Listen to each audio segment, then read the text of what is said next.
prosperity on behalf of American families and businesses. The economy and the country have been through a lot over the past 2.5 years and have proved resilient. It is essential that we bring inflation down if we are to have a sustained period of strong labor market conditions that benefit all. From the standpoint of our congressional mandate to promote maximum employment and price stability, the current picture is plain to see. The labor market is extremely tight, and inflation is much too high. Against this backdrop, today the Federal Open Market Committee raised its policy interest rate by 0.75 of a percentage point and anticipates that ongoing increases in that rate will be appropriate. In addition, we are continuing the process of significantly reducing the size of our balance sheet. I'll have more to say about today's monetary policy actions after briefly reviewing economic developments. Overall economic activity edged down in the first quarter as unusually sharp swings in inventories and net exports more than offset continued strong underlying demand. Recent indicators suggest that real GDP growth has picked up this quarter, with consumption spending remaining strong. In contrast, growth in business fixed investment appears to be slowing, and activity in the housing sector looks to be softening, in part reflecting higher mortgage rates. The tightening in financial conditions that we've seen in recent months should continue to temper growth and help bring demand into better balance with supply. As shown in our summary of economic projections, FOMC participants have marked down their projections for economic activity, with the median projection for real GDP growth running below 2% through 2024. The labor market has remained extremely tight, with the unemployment rate near a 50-year low, job vacancies at historical highs, and wage growth elevated. Over the past 3 months, employment rose by an average of 408,000 jobs per month, down from the average pace seen earlier in the year, but still robust. Improvements in labor market conditions have been widespread, including for workers at the lower end of the wage distribution, as well as for African Americans and Hispanics. Labor demand is very strong, while labor supply remains subdued, with the labor force participation rate little changed since January. FOMC participants expect supply and demand conditions in the labor market to come into better balance, easing the upward pressures on wages and prices. The median projection in the SEP for the unemployment rate rises somewhat over the next few years, moving from 3.7% at the end of this year to 4.1% in 2024, levels that are noticeably above the March projections. Inflation remains well above our longer-run goal of 2%. Over the 12 months ending in April, total PCE prices rose 6.3%, excluding the volatile food and energy categories. Core prices rose 4.9%. In May, the 12-month change in the Consumer Price Index came in above expectations at 8.6%, and the change in the core CPI was 6%.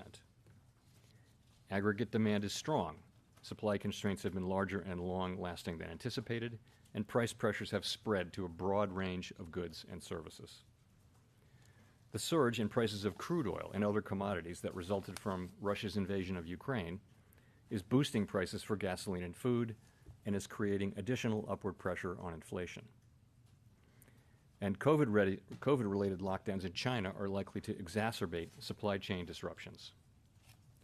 FOMC participants have revised up their projections for inflation this year, particularly for total PCE inflation, given developments in food and energy prices.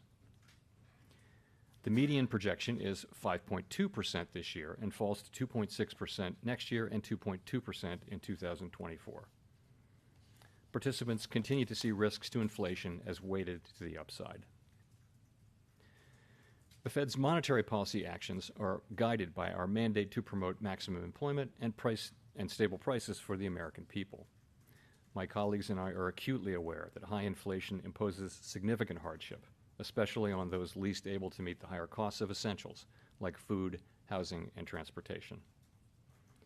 We are highly attentive to the risks high inflation poses to both sides of our mandate, and we're strongly committed to returning inflation to our 2% objective.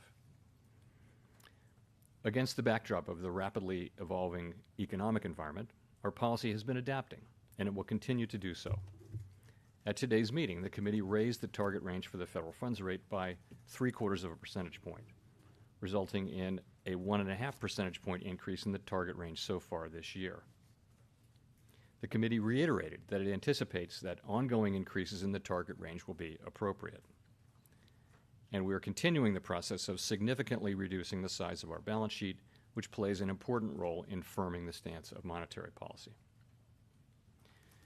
Coming out of our last meeting in May, there was a broad sense on the committee that a 0.5 percentage point increase in the target range should be considered at this meeting if economic and financial conditions evolved in line with expectations.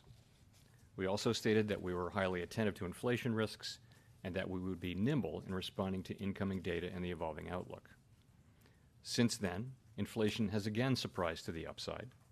Some indicators of inflation expectations have risen, and projections for inflation this year have been revised up notably.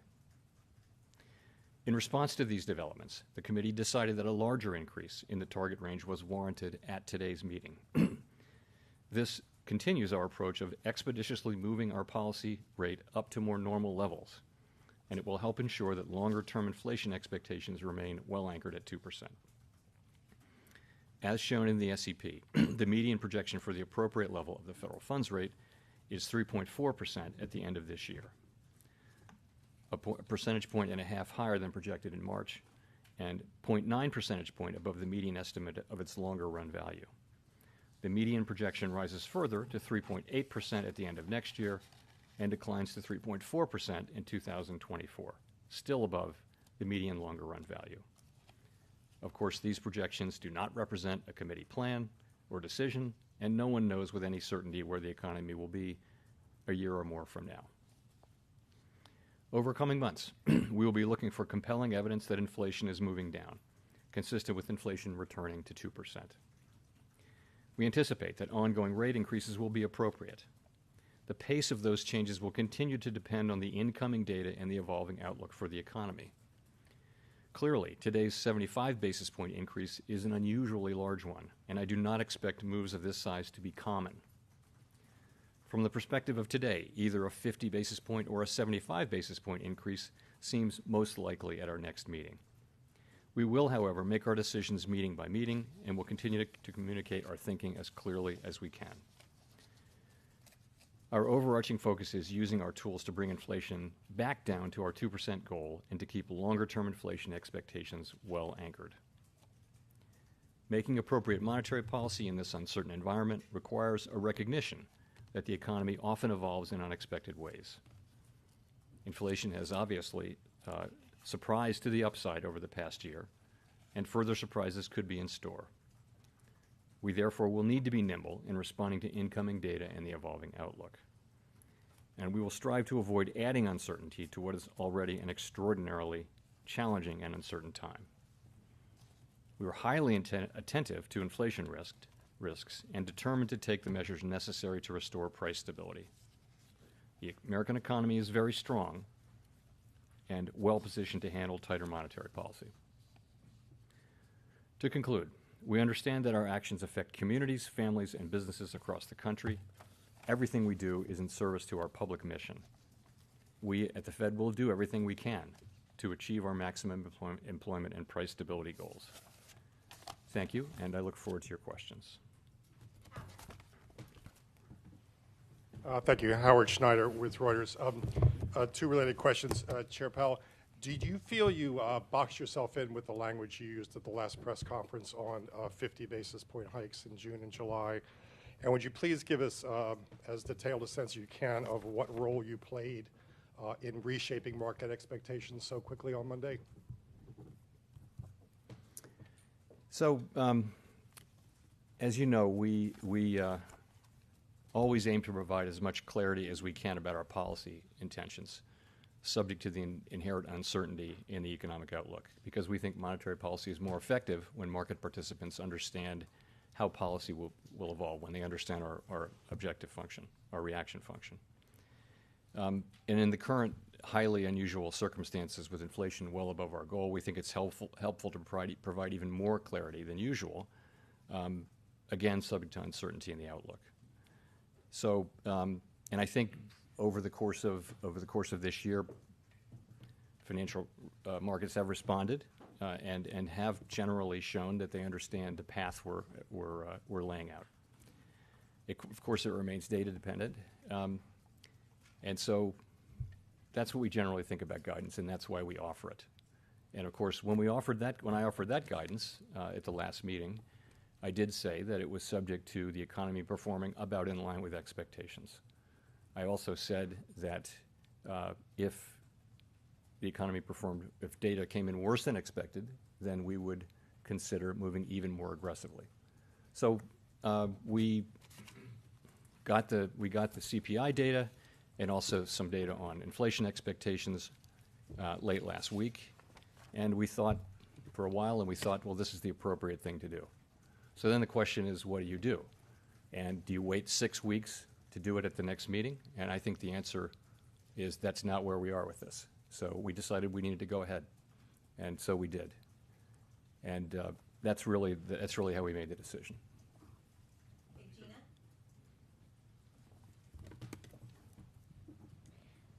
Thanks for taking our questions. Gina Smirlik with the New York Times. I guess I wonder if you could describe for us a little bit how you're deciding how aggressive you need to be. So obviously 75 today. What did 75 achieve that 50 wouldn't have, and why not just go for a full percentage point at some point? Sure. So if you take a step back, what we're looking for is compelling evidence that inflationary pressures are abating and that inflation is moving back down. And we'd like to see that in the form of a series of declining monthly inflation readings. That's what we're looking for. And by this point, we had actually been expecting to see clear signs of at least inflation flattening out and ideally beginning to decline. We've said that we'd be data dependent, focused on incoming data, highly attentive to inflation risks, the things that I mentioned to Howard moments ago. So contrary to expectations, inflation again surprised to the upside. Some indicators of inflation expectations have risen, and projections of this year have moved up notably. So we thought that strong action was warranted at this meeting, and today we delivered that in the form of a 75 basis point rate hike, as I mentioned. So what was the point of it really is this. We've been moving rates up expeditiously to more normal levels. And over the course of the 7 months since we pivoted and began moving in this direction, we've seen financial conditions tighten, and appropriately so. But the federal funds rate, even after this move, is at 1.6%. So again, the committee is moving rates up expeditiously to more normal levels, and we came to the view that we'd like to do a little more front-end loading on that. So I think that the SEP gives you the levels that people think are appropriate at given points in time. This was really about the speed with which you would get there. So as I mentioned, we 75 basis points today. I said the next meeting could well be about a decision between 50 and 75. That would put us at the end of the July meeting, in that range in that more normal range, and that's a desirable place to be because you begin to have more optionality there about the speed with which you would proceed going forward. Just talking about the SEP for a second, what it really says is that committee participants widely would like to see policy at a modestly restrictive level at the end of this year, and that's 6 months from now. And so much data and so much can happen. So remember how highly uncertain this is. But so that is generally a range of 3 to 3.5%. That's where people are, and that's what they want to see, knowing what they know now and understanding that we need to show resolve, but also be flexible to incoming data as we see it. If things are better, we don't need to do that much. And if they're not, then we either do that much or possibly even more. But in any case, it will be very data dependent.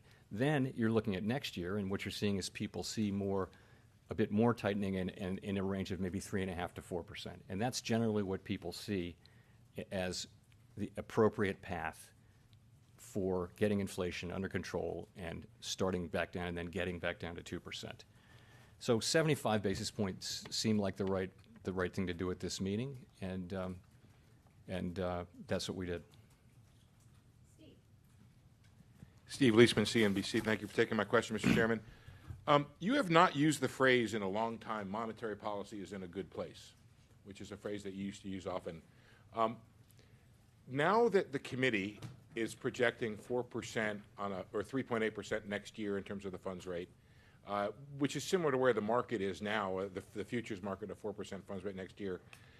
Do you think that's a level that is going to be sufficiently high enough to deal with and bring down the inflation problem? And just as a follow-up, could you break that apart for me? How much of that is restrictive, and how much of that is a normal positive rate that ought to be embedded or not, in your opinion, in the funds rate? Thank you. Sure. So the question really is, how high does the rate really need to go? And this is, the estimates on the committee are in that range of 3.5% to 4%. And how do you think about that? Well, you can think about the longer run neutral rate. You can compare it to that, and we think that's in the mid-twos. You can look, frankly, at broader financial conditions. You can look at, asset prices. You can look at the effect you're having on the economy, rates, asset prices, credit spreads. All of those things go into that. You can also look at the yield curve and ask, all along the yield curve, where is the policy rate? So for much of the yield curve now, real rates are positive. That's not true at the short end. At the short end of the yield curve in the early years, you don't have you have negative rates still. So that really is one data point. It's one part of financial conditions. So I think I have to look at it this way. We move the policy rate, that affects financial conditions, and that affects the economy. We have, of course, rigorous ways to think about it, but ultimately it comes down to, do we think financial conditions are in a place where they're having the desired effect on the economy? And that desired effect is, we'd like to see, demand moderating. Demand is very hot still in the economy. We'd like to see the labor market getting better in balance between supply and demand. And that can happen both from supply and demand. Right now, demand is substantially higher than available supply, though. So we feel that there's a role for us in moderating demand. Those are the things we can affect with our policy tools. There are many things we can't affect, and those would be, the things, the commodity price issues that we're having around the world due to the war in Ukraine and the fallout from that, and also just all of the supply side things that are still pushing upward on inflation. So that's really how I would think about it. But does 3.8%, 4% get it done? Does it get the job done of breaking the back of inflation? I think it's certainly in the range of plausible numbers. I think we'll know when we get there, really. I mean, honestly, that would be, you would have positive real rates, I think, and inflation coming down by then. I think you'd have positive real rates across the curve. I think that the neutral rate is pretty low these days, so I would think it would. But you know what? We're going to find that out empirically. We're not going to be completely model driven about this. We're going to be looking at this, keeping our eyes open and reacting to incoming data, both on financial conditions and on what's happening in the economy.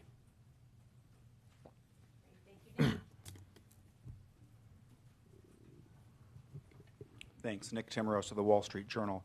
Chair Powell, you've said that you like your policy to work through expectations, and now obviously this decision was something quite different from how you and almost all of your colleagues had set those expectations during the intermeeting period. And I know you just said that what changed was really the inflation data, the inflation expectations data, but I'm wondering, on the inflation expectations data, was there something you saw that was unsettling enough to risk eroding the credibility of your verbal guidance by doing something so different from what you had socialized before?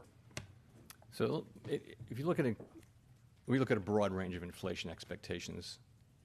So you've got the public, you've got surveys of the public and of experts, and you've also got market-based. And I think if you look across that broad range of data, what you see is that expectations are still in the place, very much in the place, where short-term inflation is going to be high, but comes down sharply over the next couple of years. That's really where inflation expectations are. And also, as you get away from this episode, they get back down close to 2%. And so this is really very important to us that remain the case. And I think if you look for most measures, most of the time, that's what you see. If we even see a couple of indicators that bring that into question, we take that very seriously. We do not take this for granted. We take it very seriously. So the preliminary Michigan reading, it's a preliminary reading. It might be revised. Nonetheless, it was quite eye-catching, and we noticed that. We also noticed that the index of common inflation expectations at the board has moved up after being pretty flat for a long time. So we're watching that, and we're thinking, this is something we need to take seriously. And that is one of the factors, as I mentioned, one of the factors in our deciding to move ahead with 75 basis points today was what we saw in inflation expectations. We're absolutely determined to keep them anchored at 2%. That was one of the reasons. The other was just the CPI reading. So if you saw a movement like that again, another tick up in inflation expectations, would that put a 75 or even 100 basis point increase in play at your next meeting? You know, I'll just say we're going to react to the incoming data and appropriately, I think. So I wouldn't want to put a number on what that might be. The main thing is to get rates up, and then pretty soon we'll be in an area where we're, I think, as you get closer to the end of the year, you're in a range where you've got restrictive policy, which is appropriate. 40-year highs in inflation. We think that policy is going to need to be restrictive, and we don't know how restrictive. So I think that's how we'll take it. Hi, Chair Powell. Neil Irwin from Axios. Thanks for taking our questions. The late-breaking kind of decision to go to 75 basis points, do you worry that will make policy guidance a less effective tool in the future? And should we think of that as a kind of symmetrical reaction function if we start to get soft readings on inflation, or if the labor market starts to roll over? To take your second question first, yes. I mean, I think we're resolved to take this on, but we're going to be flexible in the implementation of it. Sorry, and your question was guidance. So again, the overall exercise is that we try to provide as much clarity about our policy intentions as we can, because we think that makes monetary policy work better. It's always a trade-off, because you have to live with that guidance, and so you do it, and it helps a lot of the time. I frankly think this year has been a demonstration of how well it can work. With us having really just done very little in the way of raising interest rates, financial conditions have tightened quite significantly through the expectations channel, as we've made it clear what our plans are. So I think that's been a very healthy thing to be happening. So, and I would hope that it's always going to be any guidance that we give is always going to be subject to things working out about as we expect. And in this particular situation, we're looking for something specific, and that is progress on inflation. We want to see progress. We want to see inflation can't go down until it flattens out, and that's what we're looking to see. And if we don't see that, then that's the kind of thing that will cause. Even if we don't see progress for a longer period, that could cause us to react. But we will soon enough. We will be seeing some progress at some point. And we'll react appropriately to that too. But I would like to think, though, that our guidance is still credible, but it's always going to be conditional on what happens. This is an unusual situation to get, some data late during blackout, very close to our meeting. Very unusual to one that would actually change the outcome. So I've only seen, in my 10 years plus here at the Fed, I've only seen something like that, even close to that, one or two times. So I don't think it's something that'll come up a great deal.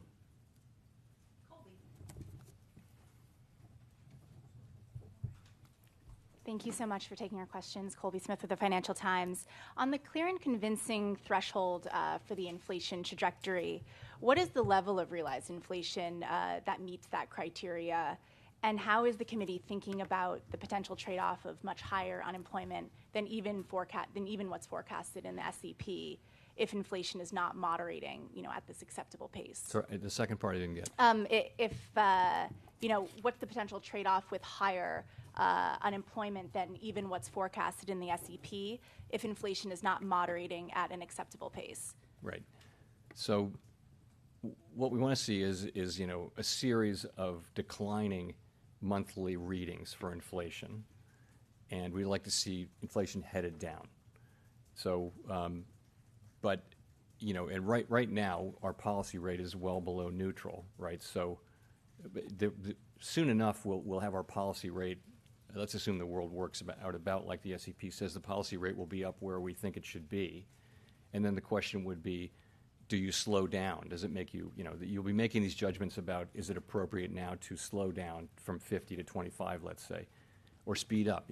So that's the kind of thinking we'll be doing, and again, we're looking, ultimately, we're not going to declare victory until we see a series of these, really see convincing evidence, compelling evidence that inflation is coming down. And that's what I mean by, that's what it would take for us to say, okay, we think this job is done. Because we saw, and frankly, we saw last year, inflation came down over the course of the summer and then turned right around and went back up. So I think we're going to be careful about declaring victory.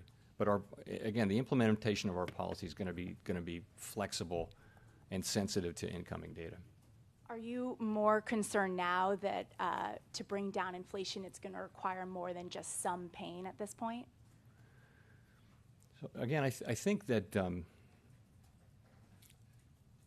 I do think that their objective, and this is what's reflected in the SEP, but our objective really is to bring inflation down to 2% while the labor market remains strong. I think that what's becoming more clear is that many factors that we don't control are going to play a very significant role in deciding whether that's possible or not. And there I'm thinking, of course, of commodity prices, the war in Ukraine, supply chain, things like that, where we really can't. The monetary policy stance doesn't affect those things. So, but having said that, there is a path. There's a path for us to get there. It's not getting easier. It's getting more challenging because of these external forces, and that path is to move demand down, and you have a lot of surplus demand in take, for example, in the labor market. You have two job vacancies essentially for every person actively seeking a job, and that has led to a real imbalance in wage negotiating. You could get to a place where that ratio was at a more normal level, and you would expect to see those wage pressures move back down to a level where people are still getting healthy wage increases, real wage increases, but at a level that's consistent with 2% inflation. So that's a possibility, and you could say the same thing about some of the product markets where there's just excess capacity, and where the strong demand has gone into where they're capacity constrained, right? So you have effectively what we think of as a vertical supply curve or close to it. So demand comes in and it's very strong, and it shows up in higher prices, not higher quantities, not more cars, because they can't make the cars because they don't have the semiconductors.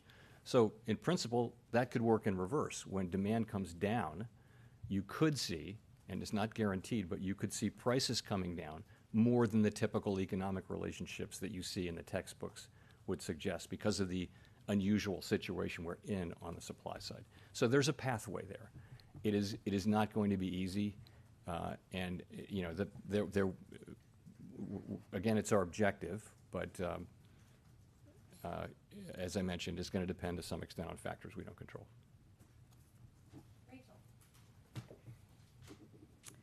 Hi, Chair Powell. Thank you for taking our questions. Rachel Siegel from the Washington Post. So the new projections show the unemployment rate ticking up through 2024. Is a higher unemployment rate necessary in order to combat inflation? And what is lost if the unemployment rate has to go up and people lose their jobs in order to control inflation? Thank you. So you're right. In the SEP, we have unemployment going up to the median is 4.1%. There are, of course, a range of actual forecasts, and I would characterize that if you were to get inflation down to, on its way down to 2%, and the unemployment rate went up to 4.1%, that's still a historically low level. We hadn't seen unemployment rates below 4% until a couple of years ago. We'd seen it for like 1 year in the last 50. So the idea that 3.6% is historically low in the last century. So a 4.1% unemployment rate with inflation well on its way to 2%, I think that would be I think that would be a successful outcome. So we're not looking to have a higher unemployment rate, but I would say that I would certainly look at that as a successful outcome. Does that include people losing their jobs, or?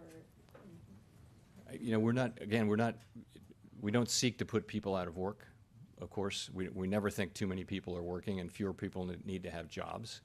But we also think that you really cannot have the kind of labor market we want without price stability.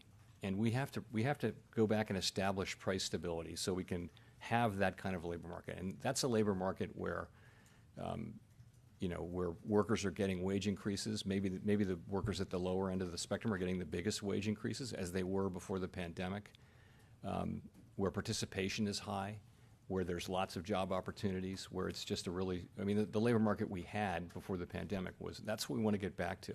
And you see, disparities between various groups at historic lows. We'd love to get back to that place. But to get there, it's not going to happen with the levels of inflation we have. So we have to restore that, and it really is in service in the medium and longer term of the kind of labor market we want and hope to achieve.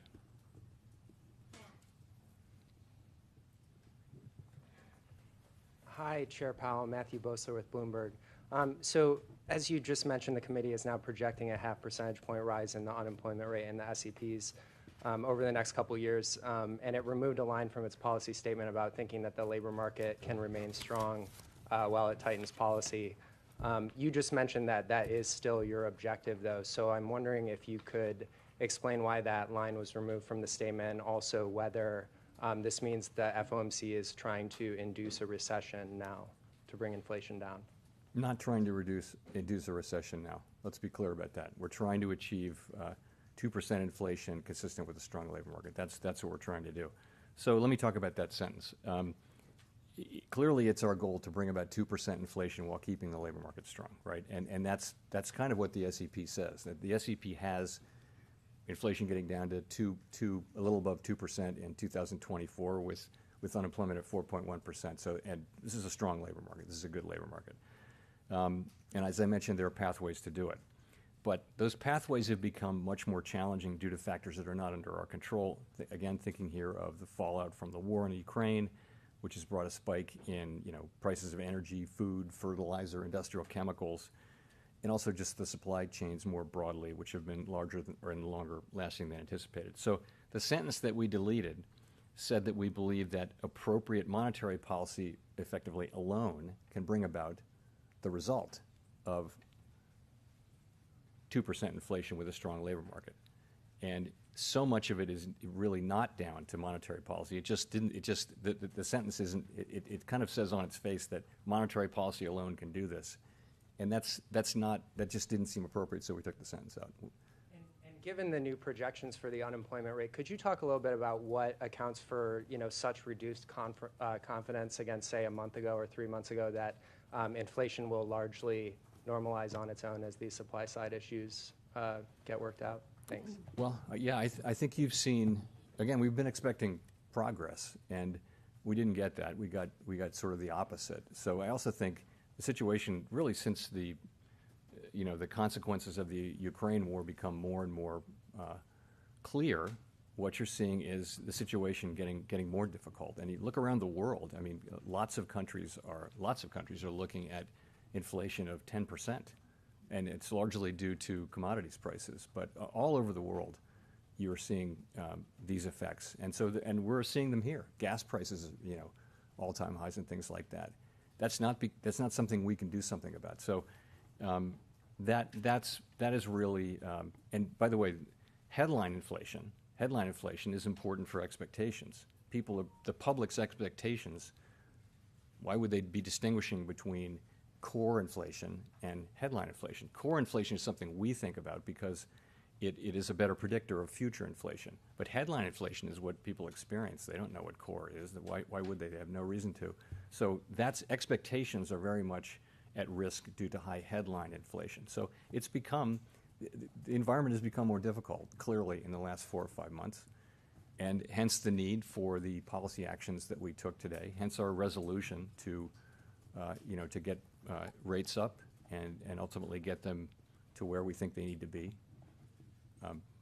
in coming months. Thanks, Chair Powell. Edward Lawrence with Fox Business. I want to ask you, you talked about CPI going to 8.6%. The retail sales surprised the market by falling, and then revisions to the previous months were down. Are you hearing from contacts about consumers slowing spending or changing their habits? So we're, of course, watching very, very carefully for that, and looking at the retail sale, the big store numbers and all that kind of thing. And so, but I think the fair summary of what we see is you see continuing shifts in consumption. You see some things sales going down, but overall, spending is very strong. The consumer's in really good shape financially. They're spending. There's no sign of a broader slowdown that I can see in the economy. People are talking about it a lot. Consumer confidence is very low. That's probably related to gas prices, and also just stock prices to some extent for other people. But that's what we're seeing. We're not seeing a broad slowdown. We see job growth slowing, but it's still at quite robust levels. We see the economy slowing a bit, but still growth levels, healthy growth levels. So then, as you are raising rates in this economy, how closely are you watching consumer spending, or is there another indicator that you're watching more closely?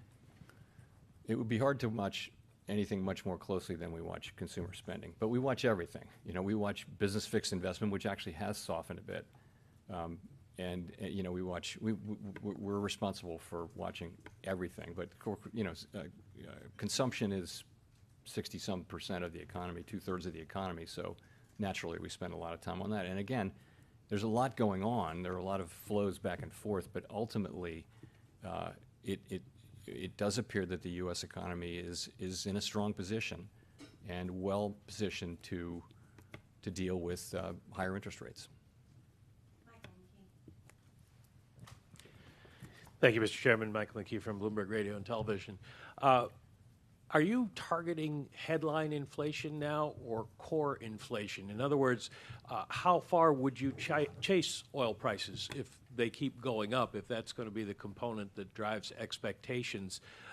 Would you risk recession for a headline rate if the core rate is holding steady or starting to go down? So we're responsible for inflation in the law, and inflation means headline inflation. So that's our ultimate goal. We, of course, like all central banks do, look very, very carefully at core inflation because it's a much better predictor, and it's a much better predictor of where inflation is going, and it's also more relevant to our tools. As I mentioned, the parts that don't go into core are mostly outside the scope of our tools, so we look at that. But the current situation is particularly difficult because of what I mentioned about expectations. We can't affect. Really, I mean, the energy prices are set by global commodity prices, and most of food, not all of it, but most food prices are pretty heavily influenced by global commodity prices too. Also, other things. So we can't really have much of an effect, but we have to be mindful of the potential effect on inflation expectations from headlines. So it's a very difficult situation to be in, and we can't do much about the difference between the elements that make up headline that are not in core. Could I just, as a follow-up, get a clarification on the SEP? When the members gave their forecasts, when were they inserted into the record? Were they revised after the CPI or Michigan numbers came out? In other words, does the SEP as we have it now reflect the same factors that led you to go to a 75 basis point move?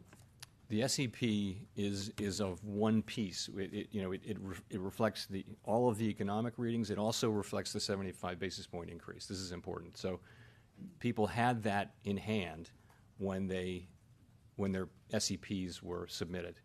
So in other words, it's not in addition to what's in the SEP. The SEP, everyone's SEP reflects their thinking about this rate increase and what's going forward.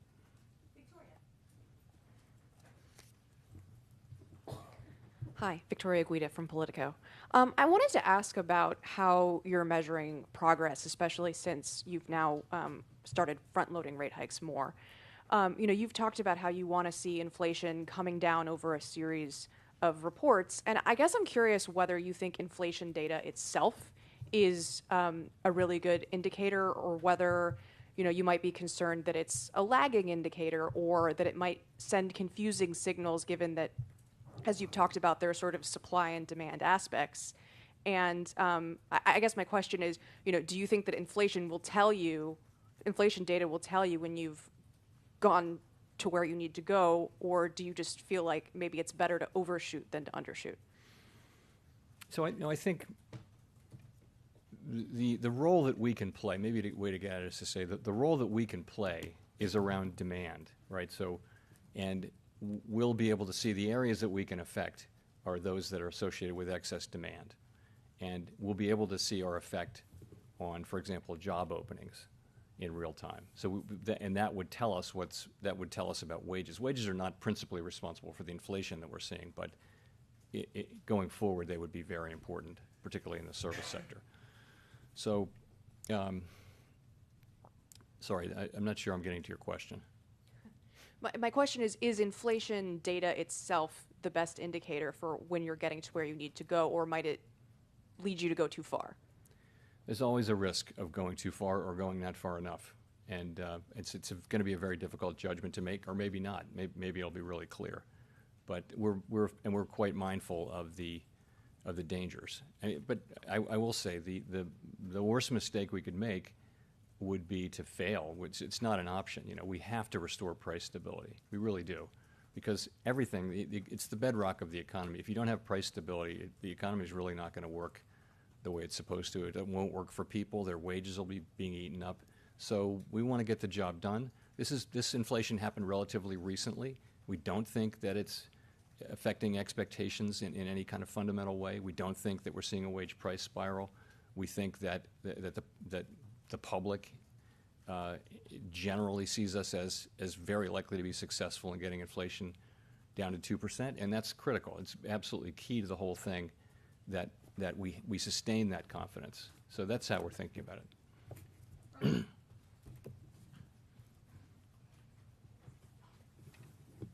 Hi, Brian Chung with Yahoo Finance. I just want to expand, I guess, on what you just said now about the general public feeling like, you can get this done.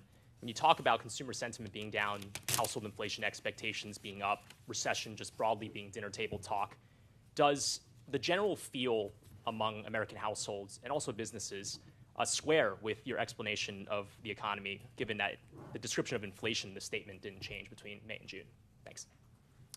So clearly, people don't like inflation a lot, and many people are experiencing it really for the first time, because we haven't had anything like this kind of inflation in 40 years, and it's really something people don't like, and they're experiencing that, and that's showing up in surveys and in all kinds of ways.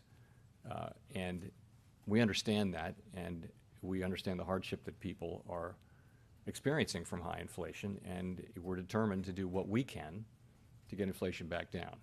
So that's really what we're saying. Clearly, it's an incredibly unpopular thing, and it's very painful for people. So, I guess what I'm saying is the really critical question from the perspective of doing our job is making sure that the public does have confidence that we have the tools and will use them, and they do work to bring inflation back down over time. It will take some time, we think, to get inflation back down, but we will do that.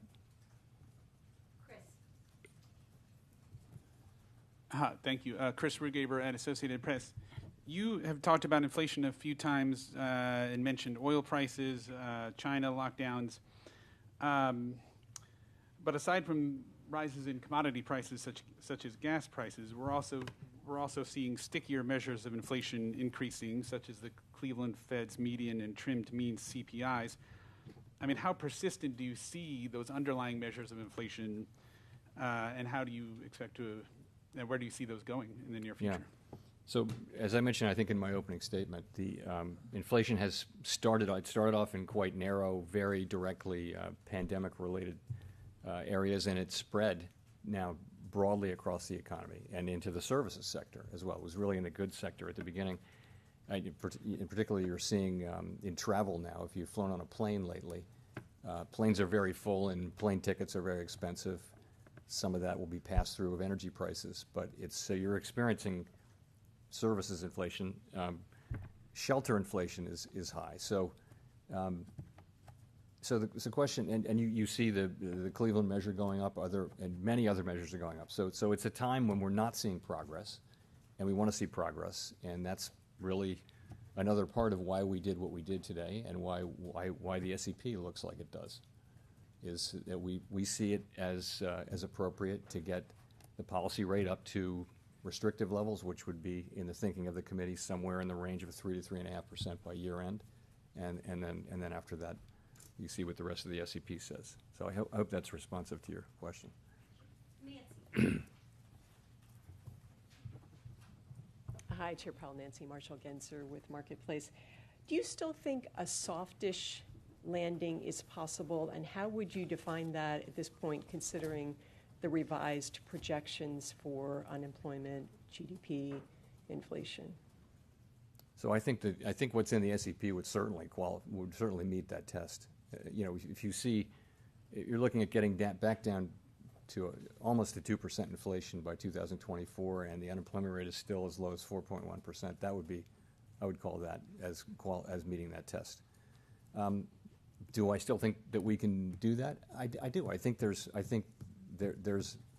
don't want to be the handicapper here. That is our objective, and I do think it's possible. Like I said, though, I think that events of the last few months have raised the degree of difficulty, created great challenges, and again, the answer to the question, can we still do it? There's a much bigger chance now that it'll depend on factors that we don't control, which is, fluctuations and spikes in commodity prices could wind up taking that option out of our hands. So we just don't know. But we're focused on, very, very focused on getting inflation back down to 2%, which we think is essential for the benefit of the public, and also to put us on a path back to a sustainably strong labor market like the one we had before the pandemic.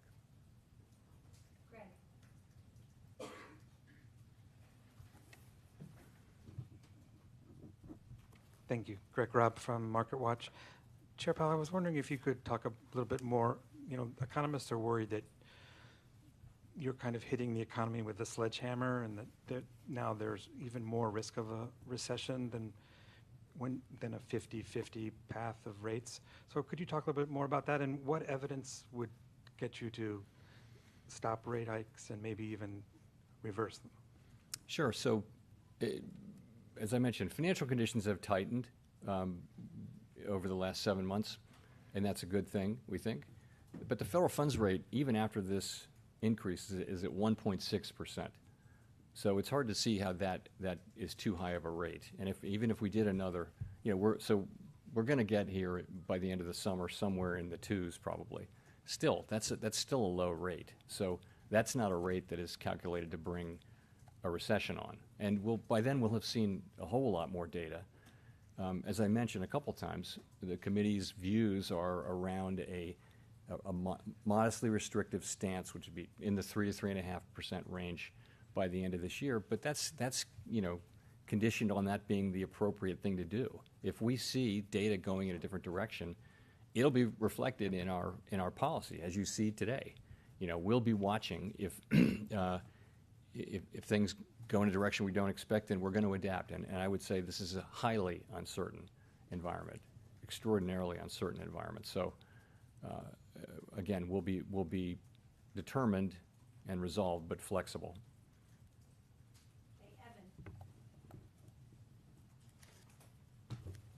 Evan Reiser, Market News International. Thank you, Chair Powell. I was wondering if the Fed has initiated a review of the conduct of monetary policy over the last 2 years or so, given the inflation, and will that be shared with the public? And then secondly, given the illiquidity and extraordinary volatility in financial markets, are you concerned that QT will make that worse? Sorry, what was your question on QT? Just given the illiquidity and extraordinary volatility in financial markets, whether QT will make things worse. So, of course, we've been looking, very carefully and hard at why inflation picked up so much more than expected last year and why it proved so persistent. it's hard to overstate the extent of interest we have in that question, morning, noon, and night. So, but you have to understand the context. Really, the context is this: for decades before the pandemic and the reopening, you had a world where inflation was dominated by disinflationary forces such as declining population or aging demographics, let's call it that, globalization enabled by technology, other factors, low productivity. So, and that's how all the models work. Is decades and decades of data. They look at that. It's a very flat Phillips curve work, and the supply shocks tend to be transient, right? So we have now experienced an extraordinary series of shocks, if you think about it. The pandemic, the response, the reopening, inflation, followed by the war in Ukraine, followed by shutdowns in China, the war in Ukraine potentially having effects for years here. So we're aware that a different set of forces are driving the economy. We have been, obviously, for quite a while, that these forces are different. Inflation's behaving differently. And in our thinking, it really is a question of very strong demand, but you couldn't get this kind of inflation without a change on the supply side, which is there for anybody to see, which is these blockages and shortages and people dropping out of the labor force and things like that. So that's how we're looking at it. And we've done a lot of work internally on and thinking about what all that means. The thing is, you don't know whether those forces are, what extent are they going to be sustained? In other words, will we go back to a world that looks a little more like the old world, or are we really going to be in a world where major supply shocks go on and on? The history is you see these waves of supply shocks, as you did in the 70s, and then they go away, and sort of there's a new normal and things settle down. But honestly, we don't know what that's going to be. In the meantime, we have to find price stability in this new world and maximum employment in this new world where clearly inflationary forces you're seeing them everywhere. Again, if you look around the world at where inflation levels are, it's absolutely extraordinary. It's not just here. In fact, we're sort of in the middle of the pack, although I think we have, of course, a different kind of inflation than other people have, and partly because our economy is stronger and more highly recovered. So that's what we're doing. We've done a lot of introspection and work on that. And on QT, we've communicated really clearly to the markets about what we're going to do there. Markets seem to be okay with it. We're phasing in. Treasury issuance is down quite a lot from where it's been.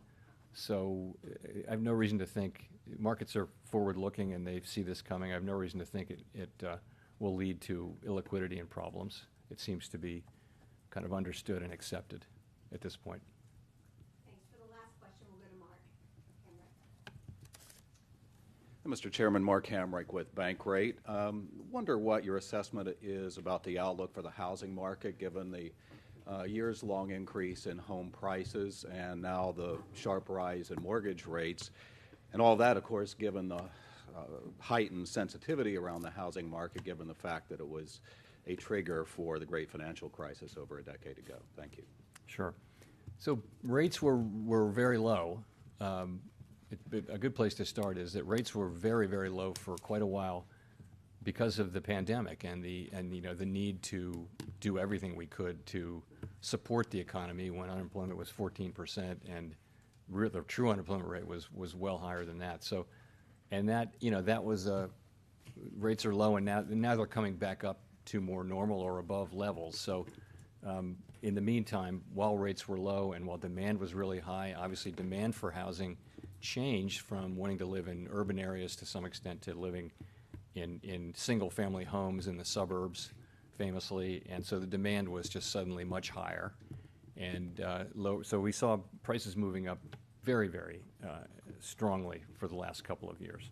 So that changes now, and rates have moved up. We're well aware that mortgage rates have moved up a lot, and you're seeing a changing housing market. We're watching it to see what will happen. How much will it really affect residential investment? Not really sure. How much will it affect housing prices?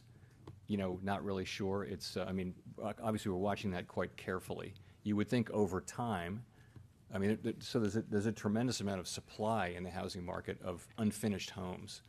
And as those come online, whereas the supply of finished homes, the inventory of finished homes that are for sale is incredibly low, historically low. So that it's still a very tight market. So prices may keep going up for a while, even in a world where rates are up. So it's a complicated situation. We watch it very carefully. I would say if you're a home buyer, somebody or a young person looking to buy a home, you need a bit of a reset. We need to get back to a place where supply and demand are back together, and where inflation is down low again, and mortgage rates are low again. So this will be a process whereby we do our work in a way where the housing market settles in a new place, and housing availability and credit availability are at appropriate levels. So thank you very much.